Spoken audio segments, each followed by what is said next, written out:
Shuning uchun birinchi savolimizning to'g'ri javobi A javob bo'lar ekan. Demak, ma'muriy qamoqqa olish chorasi kimlarga nisbatan qo'llanilmaydi? Savolga ko'ra 18 yoshga to'lmagan shaxslar hamda birinchi va ikkinchi guruh nogironligi bo'lgan shaxslarga nisbatan qo'llanilmaydi.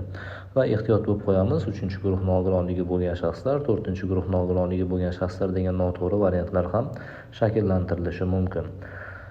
Xo'p, 80 yoshli fuqaro A ismli shaxs Qonunchilik palatasi deputatlari Xalq deputatlari kengashi saylovlari kuni saylov uchastkasiga tashrif buyurdi. Saylov uchastkasi komissiyasi a'zosi saylovchilar ro'yxatida asossiz A ismli shaxs mavjud emasligini aytib, uni uchastka binosidan tashqariga chiqishga majbur qildi. Demak, saylovchilar ro'yxati tuzilganda fuqaro 80 yoshli fuqaro hisoblangan A ismli shaxsning ism familiyasi ro'yxatda bo'lmagan va bu asossiz bo'lgan. Aslida bu shaxs fuqaro, demak, saylovchilar ro'yxatida bo'lishi shart. Agarda saylovchilar ro'yxatida bo'lmasligi ham mumkin edi, lekin e'tibor qaratadigan bo'lsak, asossiz ro'yxatda yo'q. Aynan shu uchastkaga oid bo'lgan fuqaro hisoblanadi bu, lekin uni ro'yxati asossiz yo'q bu yerda. Shu holatda e'tibor qaratamiz, saylov huquqi poymol etilgan A ismli shaxsni savolga e'tibor qaratadigan bo'lsak, A ismli shaxsning qanday konstitutsiyaviy huquqi poymol etilgan deya so'ralganda, bu albatta siyosiy huquq bo'ladi. Chunki davlat ishlarini boshqarishda ishtirok etish huquqi yoki saylov huquqi bu siyosiy huquq hisoblanar edi. Ikkinchi savol to'g'ri javobi A javob bo'lar ekan. Davlat madhiyasi to'g'risidagi qonunning 3-moddasidan olingan savol. E'tibor qaratamiz, saylov kunlari yoki referendum kunlari davlat madhiyasi nechada ijro etiladi? Demak, davlat madhiyasi saylov kunlari albatta saylov boshlanadigan soatda, ya'ni 8:00 da ijro etiladi. Shuning uchun ham 3-savolning javobi D javob bo'lar ekan. 4-savolga e'tibor qaratamiz. Birlashgan Millatlar Tashkilotining ixtisoslashtirilgan organlari haqida so'raldi. Bosh organlar emas, balki ixtisoslashtirilgan organlar haqida so'raldi. Demak, BMTning ixtisoslashtirilgan organlari qaysilar degan savolga to'xtaladigan bo'lsak, albatta BMTning ixtisoslashtirilgan organlari Xalqaro valyuta jamg'armasi bu BMTning ixtisoslashtirilgan organlari hisoblanadi. Inson huquqlari kengashi albatta BMTning ixtisoslashtirilgan organi hisoblanadi. Keyingisi Xalqaro mehnat tashkiloti bu ixtisoslashtirilgan organ va fan va madaniyat masalalari bo'yicha tashkilot bu ixtisoslashtirilgan organ hisoblanadi. Demak, Xalqaro valyuta jamg'armasi, inson huquqlari kengashi, XMT mehnat tashkiloti, ya'ni va fan va madaniyat masalalari bo'yicha tashkilot hisoblangan UNESCO ixtisoslashtirilgan organ hisoblanadi. To'g'ri javob shunda bizda C javob bo'ladi. Xo'p, Qizil yarim oy jamiyati, Qizil yarim oy qo'mitasi albatta BMTning ixtisoslashtirilgan organi hisoblanmaydi va 3-qismda nazarda tutilgan Shimoliy Atlantika shartnomasi tashkiloti bu NATO harbiy tashkilot.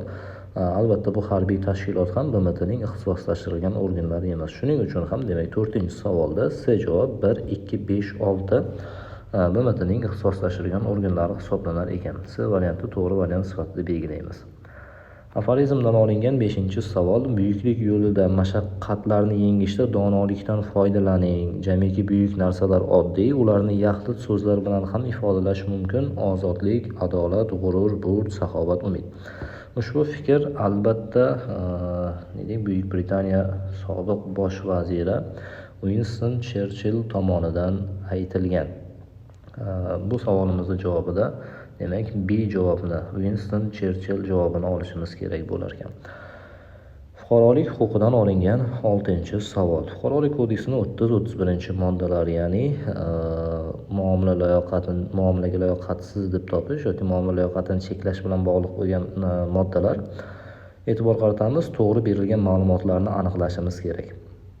Ruhiy kasallik va aqliy zaiflik oqibatida o'z harakatlarining ahamiyatini tushuna olmaydigan yoki ularni boshqara olmaydigan fuqaroning muomala layoqati sud tomonidan cheklab qo'yiladi deb aytilyapti. E'tibor qarating, agarda fuqaroda ruhiy kasallik yoki aqliy zaiflik bo'ladigan bo'lsa, muomala layoqati cheklanmaydi, balki to'la to'kis muomalaga layoqatsiz deb topiladi sud tomonidan. Muomala layoqatini cheklash va muomalaga layoqatsiz deb topish bilan bog'liq bo'lgan ma'lumotlarga alohida e'tibor qaratib qo'yasiz. Bir-biridan farqli jihatlari anchagina katta. Hop, javob shuning uchun noto'g'ri hisoblanar ekan va sud tomonidan muomalaga layoqatsiz deb topilgan fuqaroga homiylik belgilanadi deb aytilyapti. Sud tomonidan muomalaga layoqatsiz deb topilgan fuqaroga homiylik emas, balki vasiylik belgilanadi. Bu jihatiga ham alohida e'tibor qarating. Muomalaga layoqatsizlarga vasiylik belgilanadi, muomala layoqati cheklanganlarga esa homiylik belgilanadi. S variantiga e'tibor qaratadigan bo'lsak, spirtli ichimliklar, giyohvandlik vositalarini iste'mol qilish natijasida o'z oilasini og'ir moddiy ahvolga solib qo'yayotgan fuqaro sud muomalaga layoqatsiz deb topmaydi, balki bunday fuqarolar tartibga ko'ra muomala layoqati cheklangan deb topiladi. Demak, mana bu variantdagi hamda S variantdagilar bir-biridan chalg'ituvchi sifatida aralashtirib berilgan. Xo'p, shuning uchun ham A, B, S ma'lumotlar bizda xato ma'lumotlar hisoblanadi. To'g'ri javob demak D javob hisoblanar ekan. Sud tomonidan muomala layoqati cheklangan fuqaro o'zi tuzgan bitimlar bo'yicha va yetkazgan zarari uchun mustaqil ravishda mulkiy javobgar bo'ladi. E'tibor qarating, u muomalaga layoqatsiz emas. Bu shaxs muomalaga layoqatsiz emas. Bu shaxsning ma'lum bir ma'noda muomala layoqati bor, lekin u cheklangan. Ma'lum bir darajada cheklangan. Cheklangan degani to'liq muomala layoqati yo'q degani emas. Demak, ma'lum bir darajada muomala layoqati bormi bu shaxsda? Demak, u o'zi tuzgan bitimlari bo'yicha mustaqil ravishda mulkiy javobgar bo'ladi. Demak, muomala layoqati cheklangan deganda, xo'p, unga ayrim bir bitimlarni tuzishga imkoniyat beriladi. Ya'ni muomala layoqati ma'lum bir darajada bor. Ma'lum bir darajada muomala layoqati bormi? Demak, unga ma'lum bir darajadagi bitimlarni imzolashga, bitimlarni tuzishga ruxsat beriladi. Shu sababli o'zi tuzgan bitimlar bo'yicha bunday shaxslar mustaqil ravishda mulkiy javobgar bo'ladi. To'g'ri javobimiz D javob bo'lar ekan 6-savolga. 7-savolga e'tibor qaratamiz. Venn diagrammasi bilan bog'liq bo'lgan savol. Birinchi ma'lumotga, demak, saylov to'g'risidagi ma'lumotlarni joylashtiramiz. Ikkinchisiga esa referendum to'g'risidagi ma'lumotlarni joylashtirib chiqamiz. Xo'p, ana endi e'tibor qaratadigan bo'lsak, O'zbekiston Respublikasining butun hududida joriy etilgan harbiy vaqt va favqulodda holat bekor qilingandan keyin 3 oy davomida o'tkazilishi mumkin. Favqulodda holat harbiy vaqt tugaganidan keyin yoki favqulodda holat bekor qilinganidan keyin 3 oy davomida o'tkazilishi mumkin. Xo'p, e'tibor qaratamiz. Bu saylovga to'g'ri keladigan ma'lumot hisoblanadi.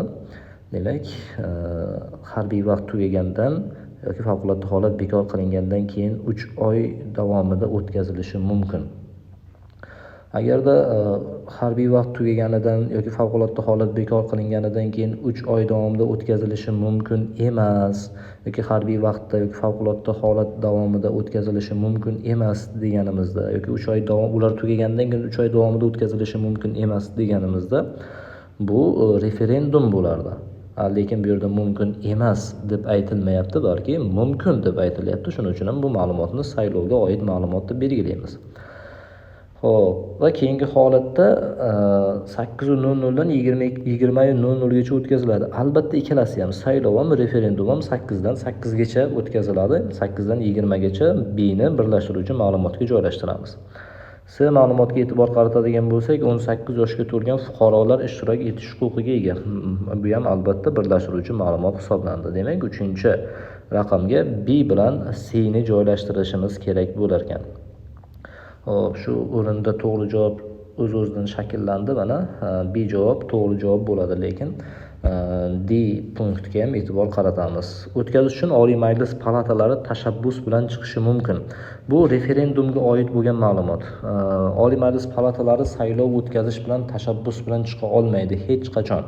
Palatalar tashabbus bilan saylov o'tkazish taklifi bilan chiqa olmaydi.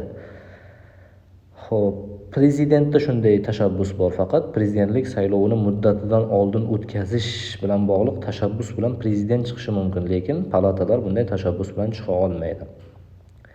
Ma'lumotga e'tibor qaratadigan bo'lsak, unda qabul qilingan qarorlar oliy yuridik kuchga ega bo'ladi. Bu referendumga oid bo'lgan ma'lumot. O'tkazish uchun ma'lum bir holda 75 ta hududiy bir mandatli okruglar tuziladi. Albatta bu Qonunchilik palatasi deputatlari saylovida 75 ta hududiy bir mandatli okrug tuziladi. Hop, bu Qonunchilik palatasi ma'lum bir holatda deb aytildi. Aynan hamma saylovda emas, balki o'sha umuman saylovda 75 ta hududiy bir mandatli okruglar tuzilishi mumkin. To'g'ri javob B javob bo'ladi. A, F, D, E, B, C bo'lib shaklda joylashtirishimiz kerak va B javob to'g'ri javob bo'lar ekan 7-savolimizga. 8-savol huquq normasining elementini aniqlash bilan bog'liq bo'lgan savol. Ajratib ko'rsatilgan qismga e'tibor qarating. Jinoyat protsessining har qanday bosqichida shaxs ushlanganda esa uning harakati amalda cheklangan paytdan e'tiboran o'z vakolat tanloviga ko'ra advokat yordamidan foydalanish huquqiga ega. Xo'p, normani dispozitsiya qismiga e'tibor qaratadigan bo'lsak, mana har bir shaxs advokat yordamidan foydalanish huquqiga ega. Bu dispozitsiya aynan qaysi holatda advokat yordamidan foydalanish huquqiga ega deb aytadigan bo'lsak, bu gipoteza qismini aniqlab beradi. Jinoyat protsessining har qanday bosqichida advokat yordamidan foydalanish huquqiga ega. Ushlangan paytda esa uning harakatlanish erkinligi huquqi amalda cheklansa, ana shu paytdan e'tiboran albatta o'z tanloviga ko'ra advokat yordamidan foydalanish huquqiga ega bo'ladi deb aytilsa, demak bu gipoteza hisoblanar ekan. Ajratib ko'rsatilgan qism gipotezadir. Xo'p, quyida berilganlardan qaysilari Konstitutsiyaning shaxsiy huquq va erkinliklari bobiga oid? Shaxsiy huquq va erkinliklar bobiga oid bo'lgan normalarni e'tiborga chetda qoldirmaymiz. Endi shunga e'tibor qaratishimiz kerak. Xo'p, kirmaydiganlari mana barcha mulk shakllarining teng huquqliligi va huquqiy jihatdan himoya qilinishi ta'minlanadi. Xo'p, bu keyingi boblarda yozilgan, bu shu 7-bobda emas. Xo'p, endi har kim o'z huquq va erkinliklarini qonun taqiqlanmagan barcha usullar orqali himoya qilishga haqli deb aytilishi ham, demak bu o'sha 10-bobda yozilgan norma hisoblanadi. Shuning uchun buni ham olmaymiz va birinchi ma'lumotda joylashgan jinoyat uchun hukm qilingan har kim qonunda belgilangan tartibda hukmni yuqori turuvchi sud tomonidan qayta ko'rib chiqilishi huquqiga, shuningdek afv etish va jazoni yengillashtirish to'g'risida iltimos qilish huquqiga ega. Bu shaxsiy huquq. Davlat organlari va tashkilotlar fuqarolarning o'zini o'zi boshqarish organlari, ularning mansabdor shaxslari har kimga o'z huquqlari hamda qonuniy manfaatlariga daxldor bo'lgan hujjatlar, qarorlar va boshqa materiallar bilan tanishish imkoniyatini ta'minlashi shart. Bu ham albatta 34-moddada, ya'ni 7-bob shaxsiy huquq va erkinliklar bobida yozilgan. To'g'ri javob shunda A javob bo'lar ekan, ya'ni 1 bilan 3 javobi to'g'ri javob hisoblanardi. Xo'p, aforizm bilan bog'liq bo'lgan 10-savol. Podshoh o'zlarini adolat bilan bezatishlari kerak. Xalq bunday podshohga ehtirom ko'rsatishi zarur. Abdulloh Muqniy tomonidan aytilgan hikmatli so'z hisoblanar ekan. Bu e'tibor qaratamiz. Abdulloh Muqniy. 11-savol. Nuqtalar o'rniga mos keluvchi javobni aniqlaymiz. Aliment to'lashi shart bo'lgan shaxs doimiy yashash uchun yoki qanchadir muddatga chet davlatga ketayotganida qonunga muvofiq o'zi ta'minot berishi lozim bo'lgan aliment oluvchilar bilan aliment to'lash to'g'risida kelishuv tuzishi shart. Demak, aliment to'layotgan shaxs qancha muddatga boshqa davlat hududiga ketayotgan bo'lsa, kelishuv tuzishi shart bo'ladi. Bu 3 oydan ortiq muddatga ketayotgan bo'lsa, Oila kodeksining 145-moddasida shuni tartibi to'g'risida yozilgan. 3 oydan ortiq muddatga chetga chiqib ketayotgan bo'lsa, demak kelishuv tuzishlari shart bo'lar ekan. Bu jihati esingizdan chiqmasin. 12-ma'lumot. To'g'ri berilgan ma'lumotlarni aniqlaymiz. Jinoyat protsessual kodeksining 85-86-moddalariga e'tibor qaratamiz. Isbot qilishda gumon qilinuvchi, ayblanuvchi, sudlanuvchi, himoyachi, jamoat ayblovchisi, jamoat himoyachisi, shuningdek jabrlanuvchi, fuqaroviy da'vogar, fuqaroviy javobgar va ularning vakillari ishtirok etishi mumkin emas deyilgan. O'z-o'zidan jumlani o'qishimiz davomida ko'rishimiz mumkinki, bular ishtirok etishi mumkin. Qasddan shu yerda noto'g'ri ma'lumotga aylantirilganligi sezilib turibdi.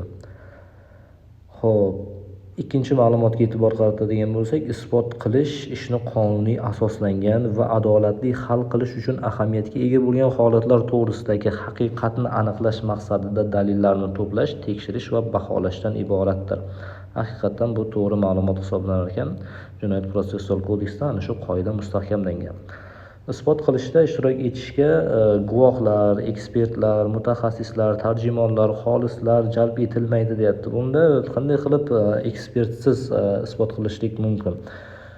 ekspert yordamidan foydalaniladigan, mutaxassis yordamidan foydalaniladigan, guvohning ko'rsatmalaridan foydalaniladigan va albatta tarjimonlar yordamidan foydalanish holatlari kerak bo'lib qolishligi mumkin isbot qilishda. Shuning uchun 3-ma'lumot xato ma'lumot hisoblanadi, aynan jalb etilmaydi degan qismi. Isbot qilishni kimlar amalga oshiradi? Surishtiruvchi, tergovchi, prokuror va sud amalga oshiradi. Bu to'g'ri ma'lumot hisoblanadi. Demak, bizda to'g'ri ma'lumotlar 2 bilan 4 to'g'ri ma'lumot hisoblanar ekan, aynan bizda 12-savolimizda. 13-savol, boshqaruv tartibiga qarshi jinoyatlarni aniqlashimiz kerak. Boshqaruv tartibiga qarshi jinoyatlar, hokimiyat va mansab vakolati doirasidan chetga chiqish, bu boshqaruv tartibiga qarshi jinoyat. Keyingisi, davlat organi, davlat ishtiroki tashkilotining yoki fuqarolarning o'zini o'zi boshqarish organlarining xizmatchisini pora evaziga og'dirib olish.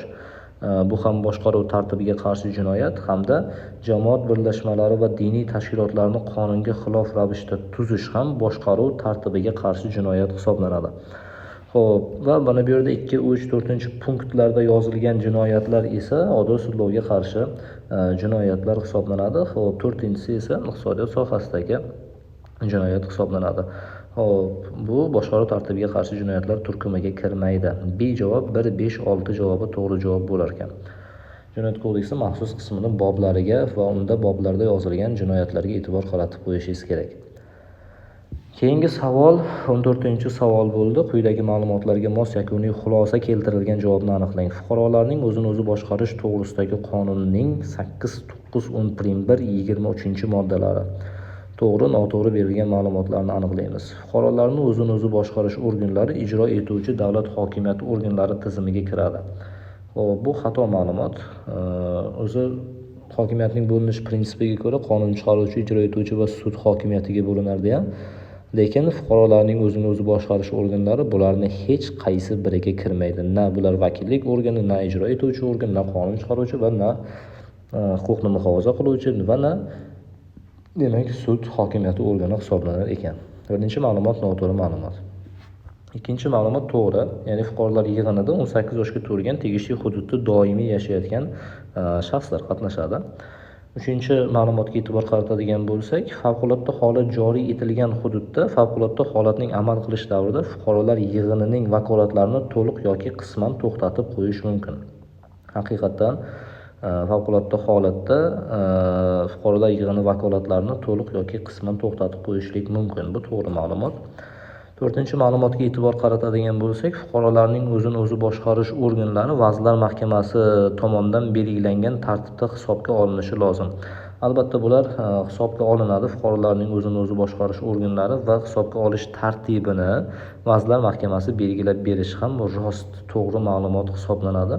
4-ma'lumotni ham to'g'ri olamiz va 5-ma'lumot bu xato ma'lumotdir.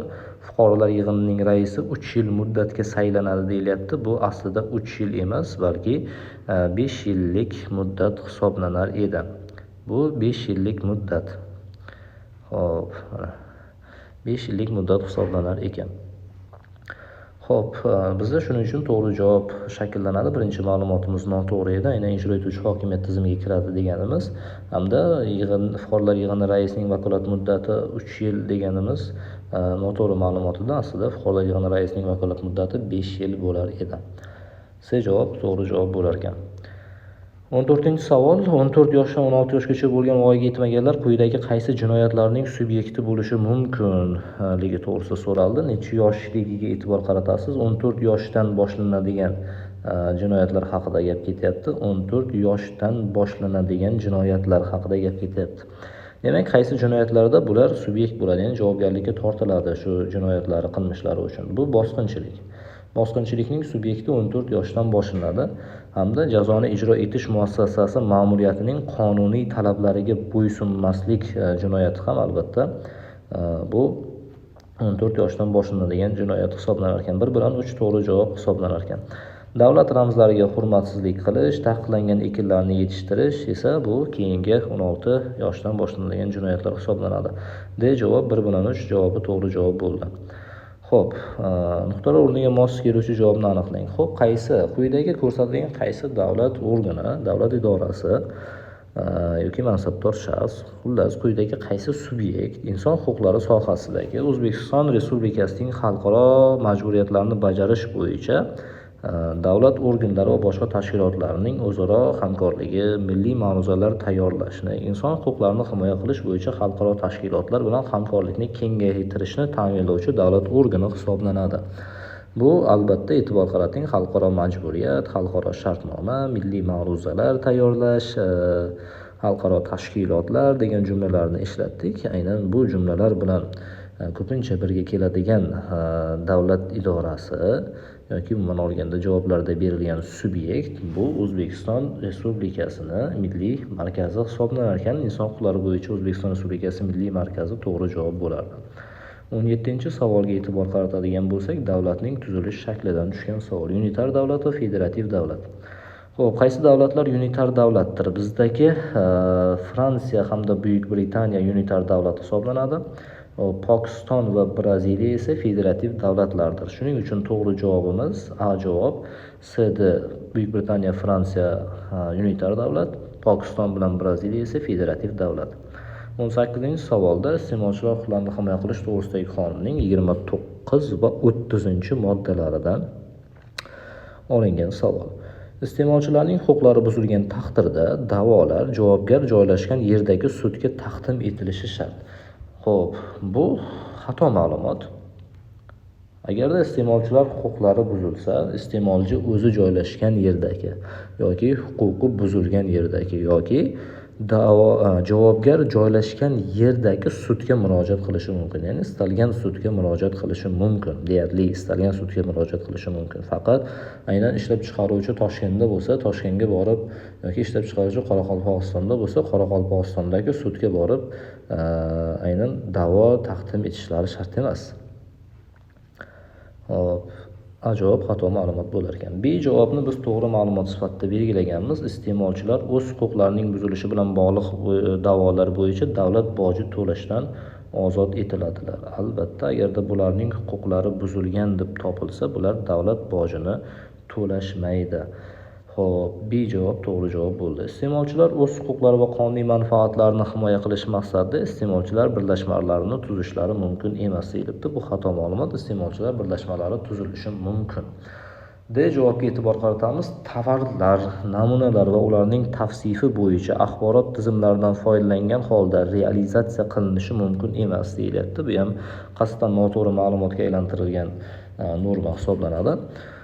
Xo'p, bu bilan nima demoqchiman? Axborot tizimlaridan foydalangan holda degani nimani anglatadi? Elektron dasturlardan, deylik, Uzun Market, Yandex Market yoki shunga o'xshagan axborot tizimlaridan foydalangan holda tovar sotish mumkin emas deyilmoqchi bu yerda.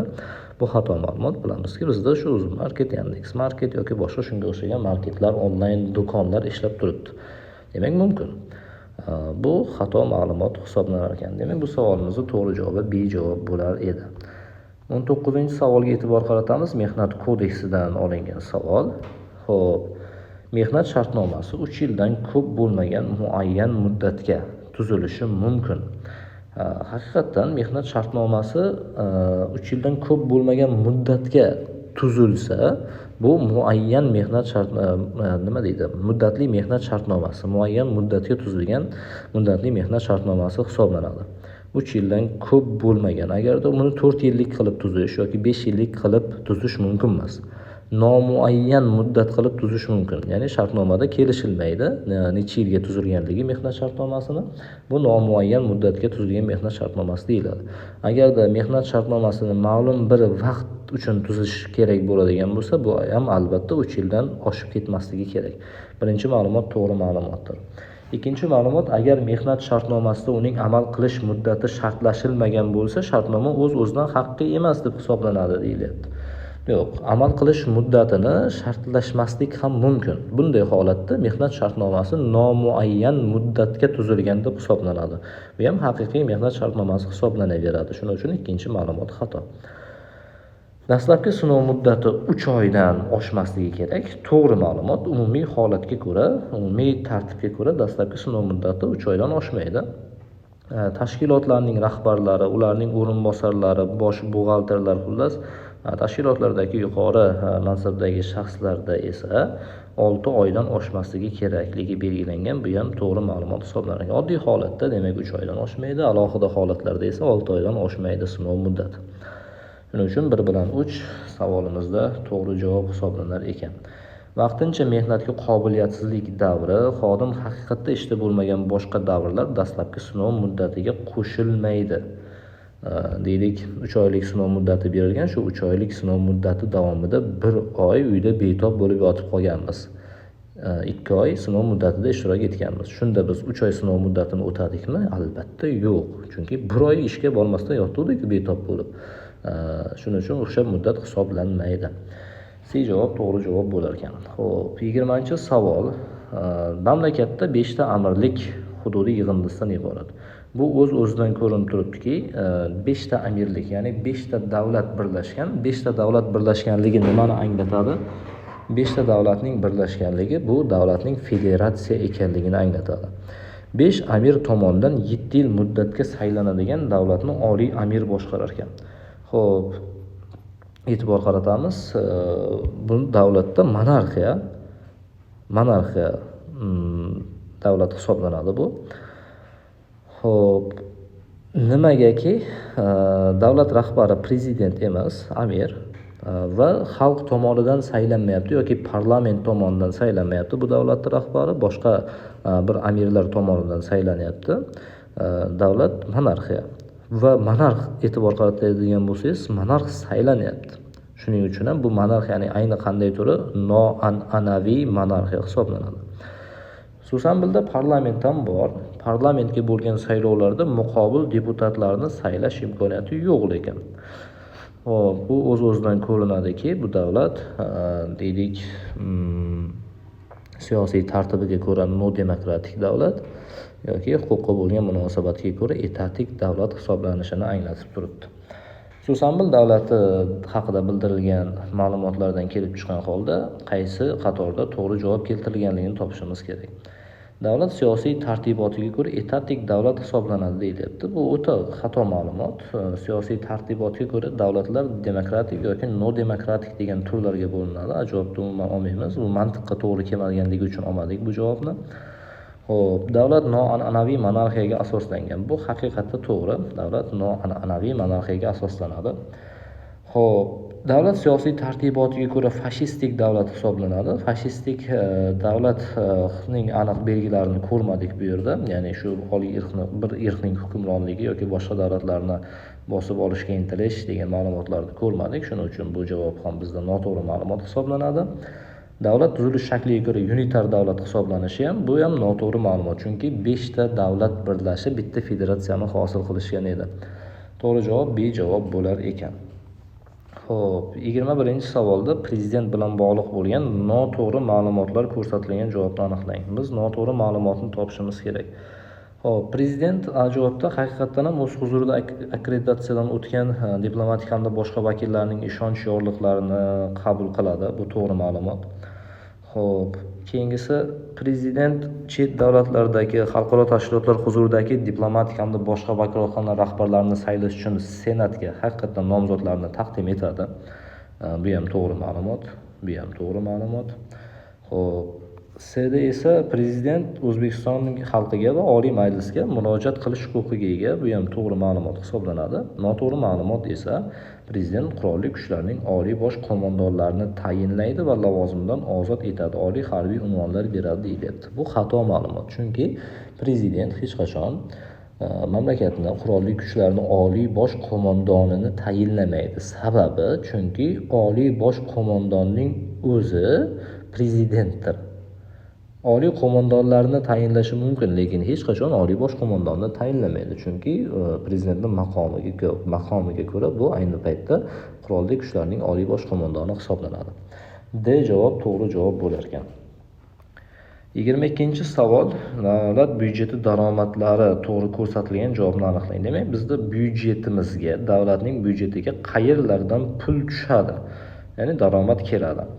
Xo'p, daromad davlat aktivlarini joylashtirish, foydalanishga berish va sotishdan olingan daromadlar. Davlat mulkini sotishdan olingan daromadlar albatta bu byudjetga tushadigan daromad hisoblanadi.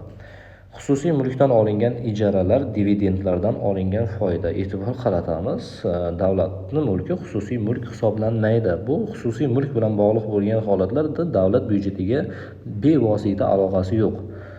Meros yoki hadya huquqi bo'yicha davlat mulkiga o'tgan pul mablag'lari ham davlat byudjetiga tushadi. Demak, kimdir o'zini mulkini meros qilib davlatga qoldirishi mumkin. Boshqa holatlarda ham demak merosxo'r topilmaganda mulk davlatga meros bo'lib o'tib qolishi mumkin va yoki kimdir o'zining mol mulkini davlatga hadya qilishi ham mumkin. Bu albatta to'g'ridan to'g'ri byudjetga tushadigan mablag' hisoblanadi. To'rtinchisi, yakka tartibdagi tadbirkor yoki xususiy korxonalarning daromadlari.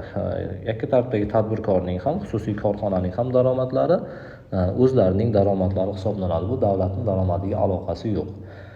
Beshinchisi, chet davlatlardan olingan kreditlar bo'yicha xususiy sektor daromadlari. Chet davlatlardan olingan kreditlar bo'yicha mana hamma xususiylarni chiqarib tashlayapmiz, e'tibor qaratadigan bo'lsak, chunki xususiy sektorlar umuman davlat byudjetiga bevosita aloqasi bo'lmaydi. Chet davlatlardan tushadigan qaytarilmaydigan pul tushumlari ham albatta davlatning byudjetini shakllantiradi. To'g'ri javob 1, 3, 6 javobi to'g'ri javob bo'ldi. Xo'p, yakuniy xulosani aniqlaymiz.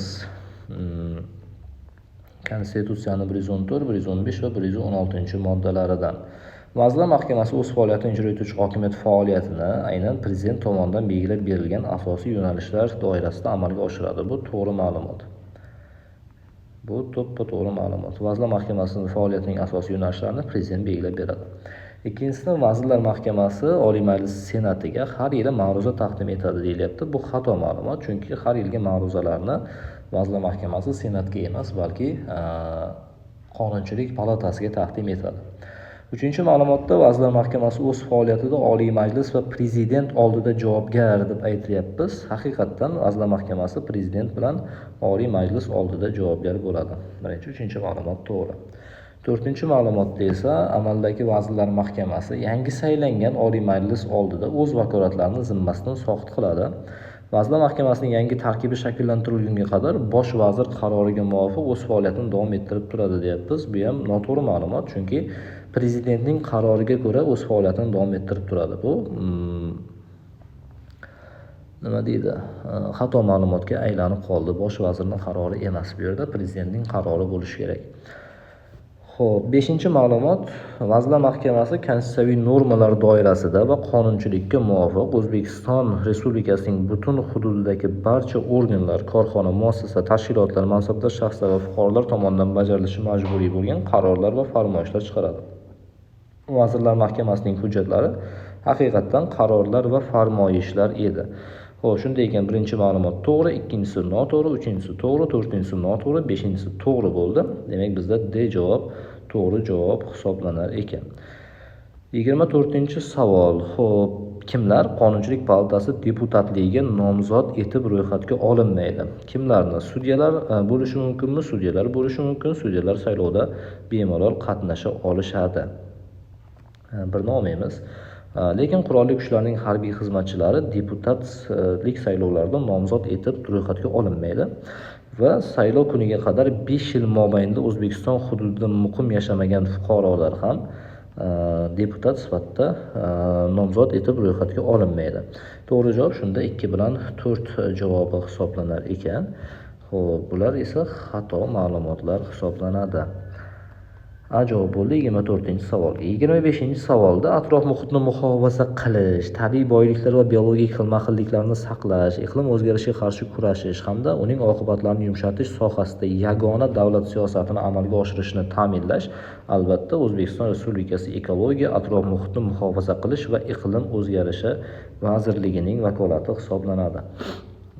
Bu tabiatni muhofaza qilish to'g'risidagi qonundan olingan savol edi.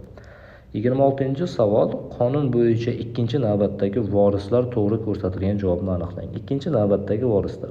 Xo'p, bolalar bo'lsa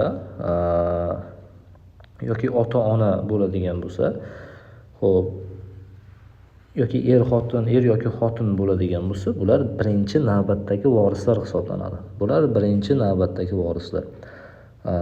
Agarda aka, uka, opa, singillar bo'ladigan bo'lsa va deylik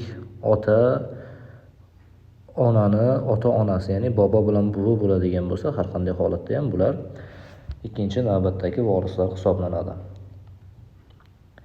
Amaki, tog'a, amma, xola bular uchinchi navbatdagi vorislar, boshqa qarindoshlar to'rtinchi navbatdagi vorislar hisoblanadi.